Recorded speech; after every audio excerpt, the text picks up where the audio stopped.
There's a sound that can break any man. Don't matter how cold he is, how many sins he's committed, how deep he's buried his humanity. For Dae-hyun Cho, 32 years old, that sound was a child's cry. See, 15 years ago, he heard that same cry from his own little sister, begging him to save their mama from their father's fists. And he was 17, too weak, too late. She died that night, and he swore he'd never be weak again. Built an empire on that promise, became the thing people fear in the dark. Then one Tuesday evening, standing outside Golden Dragon Restaurant, adjusting his cufflinks, about to walk into a meeting that would expand his territory, he heard it again. That cry. That desperate, soul-shattering sound of a child who's watching her mama die. And when he turned around, when he saw that little black girl running toward him, tears streaming, uniform torn, screaming, "They're beating my mama!"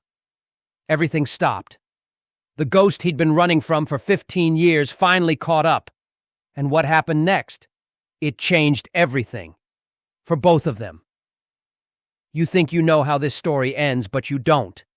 This ain't no simple rescue mission. This ain't about a hero saving the day. This is about what happens when broken people collide. When a child's desperation meets a killer's buried conscience. When the person society tells you to fear becomes the only one willing to help. See, we're living in a world that's taught us to look for heroes in all the wrong places. We put on badges and uniforms, call them protectors, then wonder why nobody comes when we're screaming for help. Meanwhile, the people we're told to fear, sometimes they're the only ones who understand what it means to be desperate. This story's gonna challenge everything you think you know about good and evil, redemption and damnation, monsters and heroes. Because here's the truth. Nobody wants to admit. Sometimes the most dangerous person in the room is the only one brave enough to do what's right. And if you stay with me, if you walk through this journey with Dae-hyun and little Zarya, you're gonna discover something powerful about yourself, about justice, about the choices we make when the system fails us. So let me take you back to that Tuesday evening. The rain started just as Dae-hyun stepped out of his black Mercedes. That cold November rain that cuts right through your coat, makes everything smell like concrete and regret. He could hear the bass from Golden Dragon Restaurant thumping through the walls, his uncle's place, where they handled business nobody talked about in daylight. His phone buzzed. Another territory dispute. Another problem requiring his particular skill set. Dae-hyun Cho didn't solve problems with conversation. He was reaching for the restaurant door when he heard it. A scream. Not just any scream. A child's scream. High-pitched. Desperate. The kind that comes from somewhere primal. He turned. And there she was. Running full speed down the sidewalk. Her little legs pumping. School uniform soaked through. One shoe missing. A black girl, no more than 7, with 2 puffballs on her head coming undone, tears mixing with rain on her brown skin. She wasn't running from something. She was running to something. To him. She crashed into his legs so hard he stumbled, grabbed his jacket with both hands, looked up at him with eyes so desperate they cut straight through 15 years of carefully constructed walls. "Please!" Her voice cracked. "Please, sir! They're beating my mama. She told me to run and find help, and I ran, and nobody will listen, and they're hurting her, and please—" Dae-hyun's mind went blank. Then it went somewhere else. Somewhere he'd locked away. His hands were shaking. His hands never shook. Behind him, the restaurant door opened. His lieutenant Tae-min stepped out. "Boss, they're waiting!" Dae-hyun held up one finger. Silence. He knelt down, eye level with this trembling child who just made the most dangerous gamble of her life. "What's your name?" "Zarya." "Zarya, how far away?" 3 blocks. "The blue building with the broken fence! Apartment 2C, please, there!" She didn't finish because Dae-hyun was already moving. The meeting inside that restaurant? Worth $3 million. Miss it, and you show weakness. But this child... Tae-min, call everyone. Now. Now, I need you to understand something before we go any further. What you just witnessed? That moment when Dae-hyun's hands started shaking? That wasn't random. That was ghosts. See, here's what most people don't understand about trauma. It don't die. It don't fade. It just waits. It sits in your body like a coiled snake, waiting for the right trigger to strike. 15 years earlier, Dae-hyun was 17 years old, living in a cramped two-bedroom apartment in Koreatown with his mother, his 12-year-old sister, Mi-sun, and a father whose fists moved faster than his conscience. Every night, same rhythm. His father would come home drunk, his mother would say something, didn't matter what, and the hitting would start. Dae-hyun learned young to be invisible, learned to grab his little sister's hand the moment they heard their father's key in the lock, learned to pull her into the bedroom closet, learned to cover her ears while he sang to her. Old Korean lullabies. Anything to drown out the sound of their mother screaming. Until the night Mi-sun broke free. She ran out of that closet screaming, "Leave my mama alone! Stop hitting my mama!" And their father turned. He backhanded Mi-sun across the face. A full-force adult hit to a 12-year-old child. She flew backward. She hit the corner of the kitchen counter. And Dae-hyun will never forget that sound, that wet crack, like the world itself splitting in half. Mi-sun crumpled to the floor. Blood pooling under her head, spreading across the cheap linoleum, and her eyes were open but wrong, staring at nothing. His mother was screaming something beyond words, and his father just stood there, hand still raised. Dae-hyun ran. 17 years old, ran out into the street covered in his sister's blood, banging on doors. "Please, please, my sister's dying! Call 911! Someone help us!" You know how many doors opened? 0. He ran 4 blocks to find a payphone. When he finally got through to 911, when he finally got them to understand that someone was dying, the dispatcher said, "We'll send someone as soon as we can." As soon as we can. Not right now. Not emergency speed. Because they heard his accent. Because it was a domestic situation. Because Dae-hyun and Mi-sun and their mother were the kind of people society had already decided didn't matter as much. The ambulance showed up 43 minutes later. 43 minutes. Mi-sun had died while Dae-hyun was running through the streets begging strangers to care. They pronounced her dead at the scene. His father got out on bail in 3 days. The case got plea bargained down. He served 22 months. 22 months for killing a 12-year-old girl. And Dae-hyun held his sister's hand in the hospital morgue and made a promise. Never again would he be weak. Never again would he beg for help that wouldn't come. Never again would someone he loved die while the world looked away. He built his empire on that promise. Every choice, every territory he took, every body he buried, it all came back to that night, to that feeling of helplessness, to those 43 minutes. He became the thing people called when the right people wouldn't come. And now, 15 years later, here's the paradox. The same trauma that made him a killer also made him the only person willing to answer Zaria's cry. Because he remembered what it felt like to be helpless, to watch someone you love suffer, to beg the world for mercy, and receive silence. Sometimes the person who saves you has blood on their hands. Sometimes the monster's the only one who understands your pain. So, when Dae-hyun stood up and started walking toward that blue building 3 blocks away, with 6 of his most dangerous men falling into formation behind him, was he being a hero? Or was he just a ghost trying to save the sister he couldn't save 15 years ago? 3 blocks don't sound like much until you're running them with a child's future in your hands. Zaria kept pace beside Dae-hyun, this tiny black girl with one shoe, gripping his jacket, pointing the way. The rain got harder. Dae-hyun's phone kept buzzing. His uncle. The meeting. The money. The empire. He silenced it. The blue building looked like a wound in the city.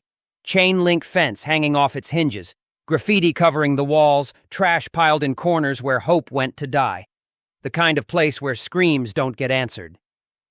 Apartment 2C was on the 2nd floor.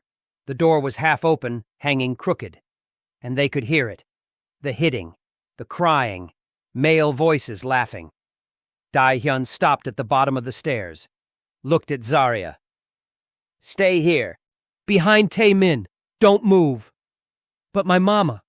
"I'm gonna get your mama, I promise. But you gotta trust me. Can you do that?" Those big brown eyes looked up at him, searching. She nodded. "Okay." Dae-hyun walked up those stairs like death in a suit, like every bit of rage he'd swallowed for 15 years was finally finding a target. He didn't run, just walked with absolute certainty, each footstep deliberate. When he reached the door, he didn't pause, just kicked it. The door flew open. Let me describe what Dae-hyun saw. Zarya's mother, Shanice, tall, black, beautiful even through the bruises, was on the floor, curled into herself, trying to protect her vital organs. Her face was swollen, lips split and bleeding. Her arms were up over her head, covered in defensive wounds. 3 men surrounded her. One held a belt, one held a bottle. The third held a phone, filming. The apartment reeked of cheap vodka and violence. On the couch was a 4th man, passed out. Clearly, the boyfriend, the source of whatever debt had brought this horror to her door. On the floor near Shanice's head was maybe $300 in crumpled bills. That's what this was about. "Yo mama thought she could steal from me?" Beltman was saying, raising his arm for another strike. "Thought she could—" He froze, because Dae-hyun Cho was standing in the doorway. "Gentlemen." Dae-hyun's voice was quiet. Too quiet. The kind of quiet that makes your survival instinct scream. "I'm going to give you one chance to walk out of here with your legs still working." Beltman tried to laugh. "Man, who the—" Dae-hyun moved. Fast. 1 punch. Beltman's nose shattered. 2 seconds. Phone man's arm twisted behind his back until something popped. 5 seconds. Bottle man unconscious, bleeding from the mouth. 5 seconds. 3 men neutralized. And Dae-hyun hadn't even wrinkled his suit. His men filed in behind him, zip-tying wrists, checking Shanice's injuries. But Dae-hyun walked past all of them, walked straight to the boyfriend on the couch, grabbed him by the collar. "Your gambling debts brought this to her door?" The man could barely form words. I was gonna pay—" "You brought animals to beat the mother of your child over your debts?" And this is where the story could have ended simple. But Dae-hyun Cho wasn't a hero. His hand moved to his waist, where the gun lived. His fingers touched the cold metal. Behind him, Shanice gasped. Please don't! Not in front of—" Because she knew. Knew her daughter was outside. Knew that if Dae-hyun pulled that trigger, Zarya would eventually find out. Would carry that weight. Dae-hyun's finger touched the grip. 15 years of rage concentrated into this moment. Outside, little Zarya was waiting to see what kind of man had answered her prayer. His hand trembled, then stopped. He released the boyfriend. "Let him drop. Get out of this city. If I see you again, if I hear about you again, there won't be a conversation." The boyfriend ran. Now some of y'all are probably thinking, why'd he let him go? That man didn't deserve mercy. And you're right. He didn't. But this is where you gotta understand the difference between revenge and protection. Dae-hyun could have killed that boyfriend. But here's what he understood. Violence in front of trauma don't heal trauma. It creates more. If he'd pulled that trigger, little Zarya would have watched a man die, and that image would have lived in her forever. She'd already seen enough. He wasn't about to be the reason she lost more. See, real power ain't about how much damage you can do. Real power is about knowing when not to do it. Any fool can pull a trigger, but it takes strength, real strength, to look at someone who deserves pain and choose a different path. Not for them. For the child watching. For the mother who'd already bled enough. For the ghost of a sister who died because violence was the only language anyone spoke. But here's where it gets complicated. Those 3 men he did hurt, they had connections. They ran with the Rodriguez crew, a gang that controlled 4 blocks around that building. By breaking their soldiers' bones, Dae-hyun had just started a war. Tae-min pulled him aside. "Boss, those were Rodriguez soldiers. You know what this means." Dae-hyun knew. It meant the meeting he'd missed. That was going to be the least of his problems. It meant his uncle was going to be furious. It meant every gang in the city was going to see this as weakness. It meant people were going to die. "How bad?" Dae-hyun asked. "Bad. Rodriguez is going to want blood or territory." Dae-hyun looked at Zarya through the doorway. She was kneeling beside her mother now, crying but hoping. And he remembered holding his sister's hand in the ambulance, remembered the promise he made. "Yeah," he said quietly. "It was worth it." 2 hours later, they were at Mercy General Medical Center. Private wing. Dae-hyun had brought Shanice and Zarya here. His doctor, his floor, his world where rules bent. Shanice sat on the examination table, ice pack on her face, bandages on her arms. Even broken, even brutalized, she held her chin up. Pride. Zarya sat in the corner wrapped in a blanket, finally stopped crying. Dae-hyun stood by the window, phone blowing up with messages he wasn't reading. "Why?" Shanice's voice cracked. "Why did you help us? You don't even know us!" Dae-hyun didn't turn around. "Doesn't matter. It matters to me. Men like you don't do charity." Now he turned, studied her. "You're right. I don't. So, what's this gonna cost me?" Dae-hyun pulled up a chair, sat down across from her. For the first time, he let the mask slip just a little. 15 years ago, I had a sister. She died trying to protect our mother from our father. I couldn't save her. I was 17, too weak, too late. Tonight, your daughter ran to me, a stranger, a criminal, because she had nowhere else to go. She chose me because everyone else failed her." He leaned forward. "So here's the cost. You let me make sure this never happens again. You let me relocate you somewhere safe. You let me pay for Zarya's school, her future, whatever she needs. I don't need a criminal's money. You needed a criminal's violence 2 hours ago." Silence. Shanice's face crumpled.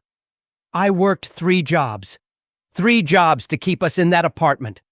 I did everything right, and the system still failed us. The police didn't come, and my daughter had to run to a Mafia boss to save her mama." She started crying. "What kind of world is that?" Dae-hyun had no answer. Because she was right. The world was broken, and people like him thrived because people like her got failed. Then Zarya spoke. Quiet, from the corner. "I knew you'd help." Everyone turned. "What?" Dae-hyun asked. Zarya stood up, walked over, looked up at him with absolute certainty. "I saw you before. 3 weeks ago. There was a lady crying by the bus stop. Some men took her purse. Everyone walked past. But you stopped. You just looked at them, and they got scared. They dropped the purse and ran. Then you helped the lady up and called her a taxi." Dae-hyun's blood went cold. He didn't remember that. But Zarya did. "So when Mama was getting hurt, I remembered you. I remembered the man with the tattoos who made bad people scared without touching them. And I ran to find you." Tae-min stepped forward. "Boss, that was the night after the Chen deal fell through. You were walking off stress. I saw the whole thing from the car." Dae-hyun sat back, stunned.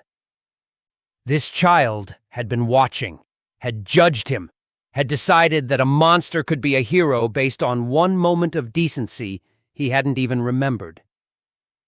"You don't understand," Shanice said softly. "You saved our lives tonight.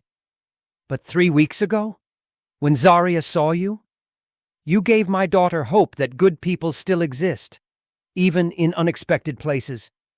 Dae-hyun couldn't speak.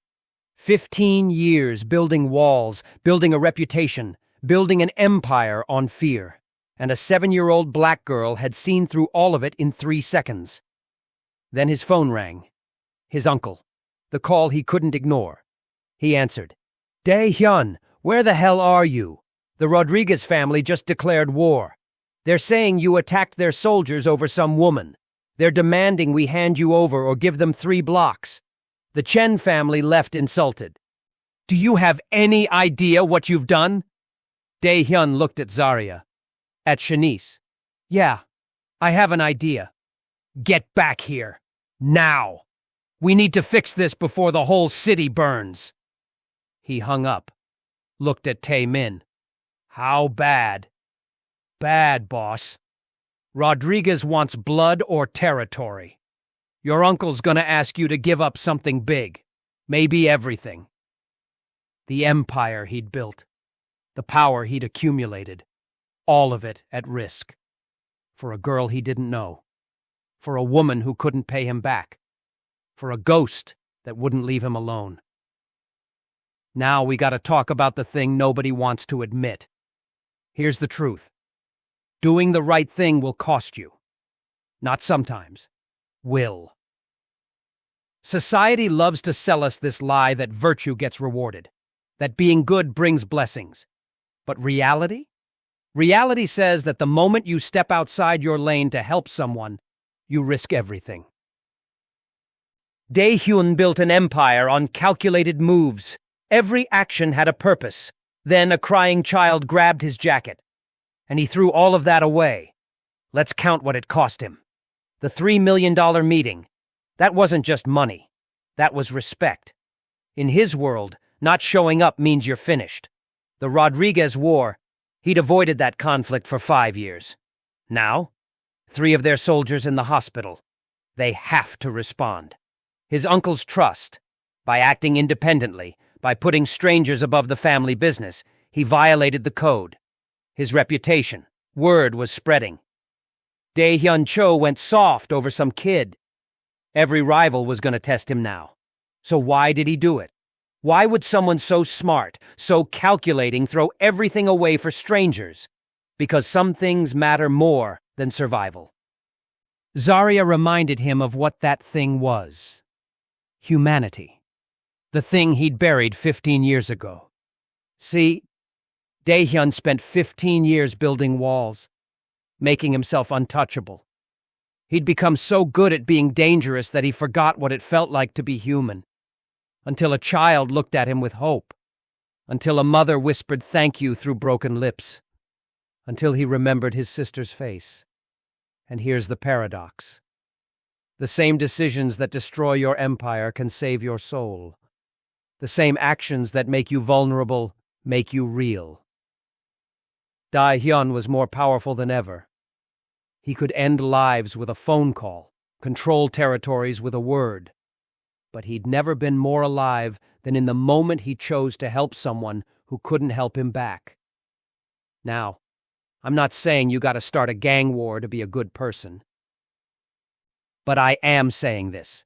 Every single day, you're gonna face a choice between protecting yourself and protecting others. Between playing it safe and doing what's right. And most times, the right choice is gonna cost you something. Maybe it's speaking up at work when you see injustice, knowing it might cost you your promotion. Maybe it's helping a homeless person, knowing your friends might judge you. Maybe it's standing with someone being bullied, knowing you might become the next target. But here's what I need you to understand. The cost of doing right is still less than the cost of living wrong. Dae-hyun could have walked away, could have gone to his meeting, kept his empire intact. And he would have been haunted. For the rest of his life, he would have heard Zarya's cry in his sleep, would have become the same people who ignored his sister's screams. So yeah, helping Zarya cost him everything. But saving her? That might have been the first thing he'd ever done that was actually worth something. 30 minutes later, Dae-hyun walked into the back room of Golden Dragon Restaurant. His uncle sat at the head of the table. Around him, 8 lieutenants, 3 captains, enough collective body count to fill a cemetery. Dae-hyun walked in alone. Every eye turned to him. "Sit!" His uncle's voice was ice. Dae-hyun sat. "Do you know what you've done?" "Yes." "Say it." "I defended a woman and child from Rodriguez's soldiers. I missed the Chen meeting. I started a war without authorization." His uncle slammed a folder on the table. Photos spilled out. "Your noble decision just cost us $3 million. The Chen family is insulted. Rodriguez is demanding blood or territory. 3 blocks. Dae-hyun, you give up those blocks, and families who depend on us are vulnerable. You refuse, and we go to war. People die. Our people." He stood up. "So tell me, was saving one woman worth sacrificing how many of our own?" Dae-hyun met his uncle's eyes. "I'd do it again." Gasps around the table. "Excuse me?" "I said I'd do it again. That child came to me for help. Her mother was being beaten. I made a choice." "You made a selfish choice. You put your emotions above your family." "I put a child's life above our profit. It's not about profit. It's about survival. About understanding that in our world you can't save everyone." Dae-hyun stood slowly. "Let me tell you something. We built this because the system failed us. Because the police didn't come when our families were dying. Because society looked away when we were suffering. But somewhere along the way, we became the thing we hated. We became the people who look away." He looked around the table. "My father beat my mother for years. My sister died trying to stop him. I begged for help and nobody came. And my sister died on our kitchen floor. Tonight, a 7-year-old girl ran to me because nobody else would help. Because the system failed her just like it failed me. And you want me to tell her, 'Sorry, your mama's not profitable enough to save'?" Silence. His uncle's face was still red, but something had shifted. "Your father was weak. My father was a coward who beat people who couldn't fight back. I stopped men from doing the same thing to a woman who had nobody. If you can't see the difference, if you think protecting the helpless makes me weak, then maybe I'm not the problem here." His uncle stared at him. The whole room held its breath. "Then you're out. You want to play hero? Do it somewhere else. Not in my organization." "Fine." Dae-hyun reached inside his jacket. Every gun in the room cocked. But he pulled out his phone, his keys, his lieutenant badge, placed them on the table. "I'm out." "Boss," Taemin started, "I won't lead people who think profit matters more than protecting the helpless." His uncle laughed, bitter. "You think walking away makes you better than us?" Dae-hyun looked at his uncle. "Maybe, but at least I'll be able to look at myself in the mirror. At least I'll know that when someone needed me, when it mattered, I showed up." He turned to leave. "You walk out that door. You're dead. Rodriguez wants blood. Without our protection, they'll hunt you down." Dae-hyun stopped, looked back. "Let them try." And he walked out. "Now I need you to sit with this moment. Think about what just happened. Dae-hyun just gave up everything. The empire he'd spent 15 years building, the power that made him untouchable, the protection that kept him alive. All of it gone. For what? For a woman he'd never met. For a child who'd grabbed his jacket. For the ghost of a sister who died 15 years ago. Was it worth it?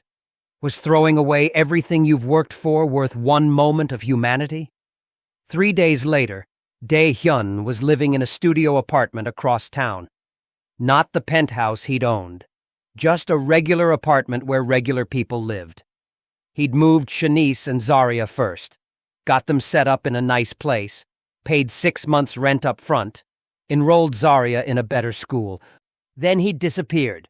Changed his number, cut his ties. It was weird. Quiet. No calls about territory disputes, no emergencies, just silence and the feeling of being incredibly vulnerable. Rodriguez was looking for him. His uncle had frozen his assets. He had maybe 40,000 in cash. Taemin had texted once, "Some of us still loyal, boss." But Daehyun didn't respond. Didn't want to put his people at risk. On the fourth day, there was a knock at his door. Daehyun's hand went to his gun. He looked through the peephole. It was Zarya. He opened the door fast. "What are you doing here?" She held out a drawing. Crayon on construction paper. 2 figures, a little girl and a tall man. They were holding hands. Above them, "My hero." "You saved us," Zarya said simply. "Nobody ever saved us before. I wanted you to know I remember. I'll always remember." Behind her, Shanice appeared. "She wanted to thank you. I tried to explain that you probably wanted to be left alone, but she wouldn't stop asking. Said you needed to know you mattered." Daehyun looked at the drawing, at the simple crayon figures, at the word hero. "I'm not a hero," he said, voice rough. "Maybe not," Shanice said, "but you're the only one who showed up. And sometimes that's the same thing." They left. And Daehyun stood in his doorway holding a child's drawing, and for the first time since his sister died, he cried. Not angry tears, just clean, pure grief for everything he'd lost and everything he'd found. 2 weeks later, Rodriguez found him. 3 men with guns in the parking garage, but Taemin found them first. Him and 6 others. His people who'd decided loyalty meant something beyond organizational structure. The confrontation was quick. The next morning, there was a note on his car. "You don't get to quit us, boss. T." The war everyone predicted? It fizzled. Turned out Rodriguez couldn't mobilize like they claimed. Turned out some of their own people thought beating a woman was too far. The other families decided this wasn't worth getting involved in. 3 months later, his uncle showed up at that studio apartment. Just stood there when Daehyun opened the door. "The Chen family came back," his uncle said. "Said they respected a man who had principles. The deal's back on. Bigger than before." Daehyun stared. "The organization voted. You're welcome back. Full rank, if you want it. And if I don't?" His uncle shrugged. "Then you don't. But either way, you're family. And I was wrong. What you did took more courage than anything I've done in 40 years. He turned to leave, then stopped. "Your sister would be proud of you." Daehyun didn't go back to the organization.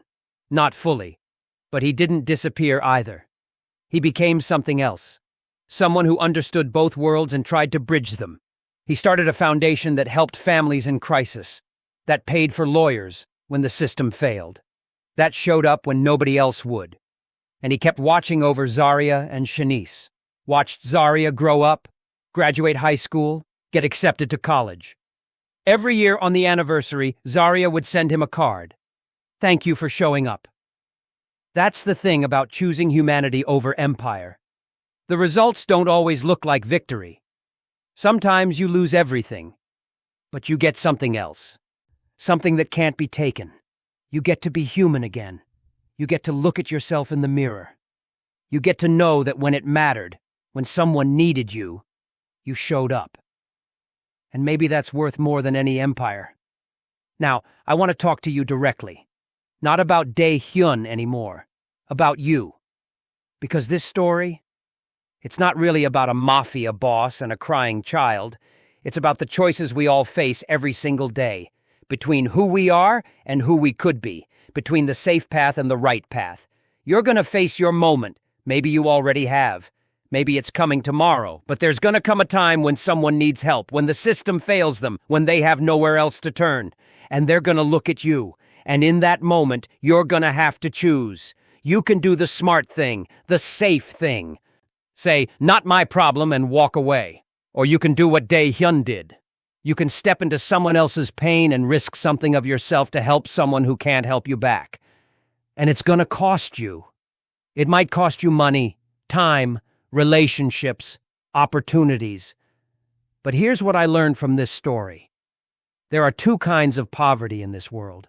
The poverty of resources, not having enough money or power, and the poverty of purpose, not knowing why you're here, what you're worth, what you'd sacrifice for. Dae-hyun had all the resources, but he was living in poverty of purpose, just surviving, just building walls around an emptiness, until a child grabbed his jacket and gave him a reason to be more than a monster. You might think you're not like him. You might think you don't have power, can't make a difference. But that's not what matters. What matters is whether you show up, whether you answer when someone cries, whether you're the person who sees suffering and does something. Because here's the secret. You're not broken. You're not powerless. You're just one decision away from being the answer to someone's prayer. One choice away from being someone's hero. The little girls and boys of this world, the Shanices getting beaten, the people crying for help, they don't need you to be perfect. They don't need you to have it all figured out. They just need you to show up. That's it. Just show up. Be the person who doesn't walk past, who doesn't close the curtain, who sees another human being in pain and decides that matters more than convenience. Yeah, it's going to cost you. But let me tell you what it costs to not show up. It costs you your humanity. It costs you the ability to look at yourself with respect. It costs you the answer to the question that haunts everyone. What was I here for? Did I matter? Dae-hyun spent 15 years being feared, and it meant nothing. One night being needed, that changed everything. Not just for Zarya and Shanice, for him. It gave him back the piece of himself he'd buried with his sister. It gave him purpose beyond survival. 30 years from now, when the empire is dust, and the money's spent, and the power's gone, you know what he'll remember? A little girl's hand in his jacket.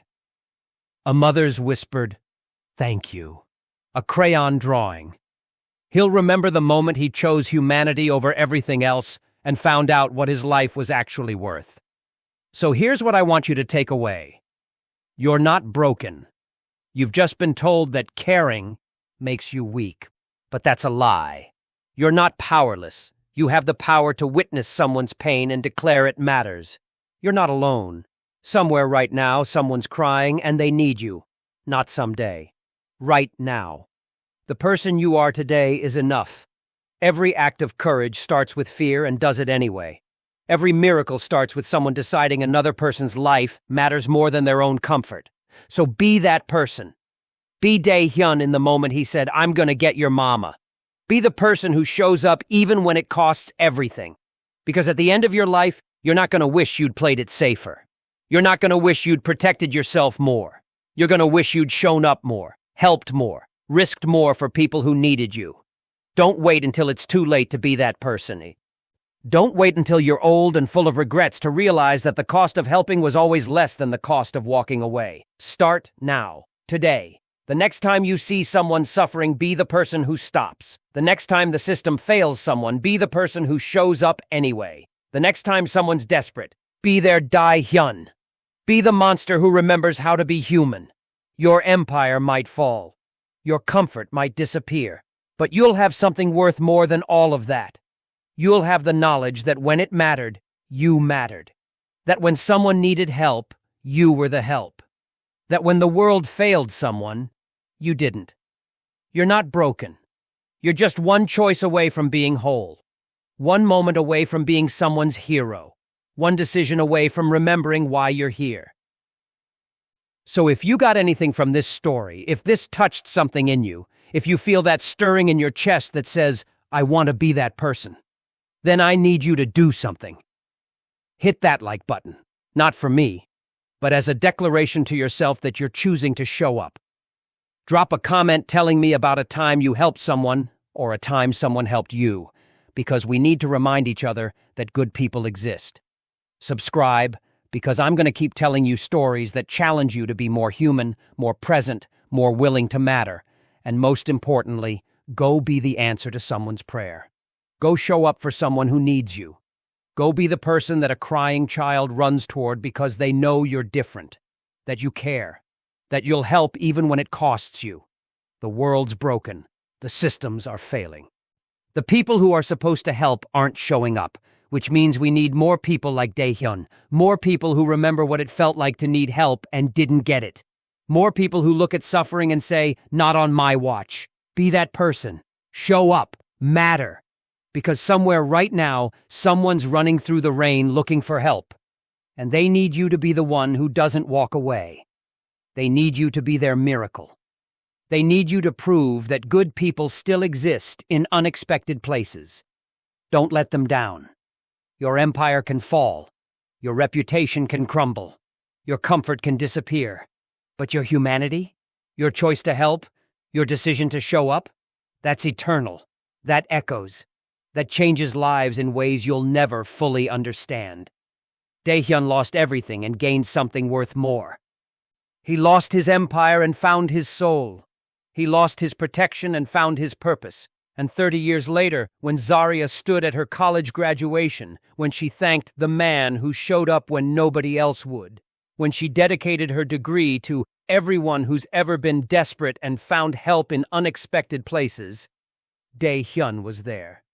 In the back, where nobody could see him cry. Because that's what showing up gets you.